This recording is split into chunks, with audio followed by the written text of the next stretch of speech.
Hello everyone. ఏంటి ఎక్కడికి వెళ్తున్నామని చూస్తున్నారా? మార్నింగ్ అయితే రెడీ అయిపోయి మన హోటల్ నుంచి శ్రీనగర్ నుంచి గుల్మార్గ్ అయితే స్టార్ట్ అయిపోయాం స్నో చూడడానికి. మేబీ అక్కడ స్నో ఉంటుందో లేదో తెలియదు మనకి వెళ్తే కానీ. అక్కడ రోప్ వే ఉంటుందంట, 2 రోప్ వేస్ ఉంటాయంట. అవన్నీ చూడడానికి అయితే స్టార్ట్ అయ్యాం టెంపో మీద.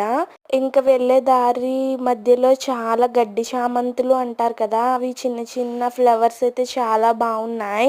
ఫైనల్గా మేము పైకి అయితే వెళ్ళిపోయాం, గుల్మార్గ్ అయితే రీచ్ అయిపోయాం. చాలా ఫాగీగా ఉంది, చలి అయితే చాలా ఎక్కువ ఉంది. ఇది ఆగస్ట్ మంత్ అయినా కానీ చాలా చలి ఉంది. ఇక్కడైతే రోప్ వే కోసం టికెట్స్ అయితే తీసుకోవాలి. నేనైతే స్వెటర్ వేసేసుకున్నా, చలేసింది.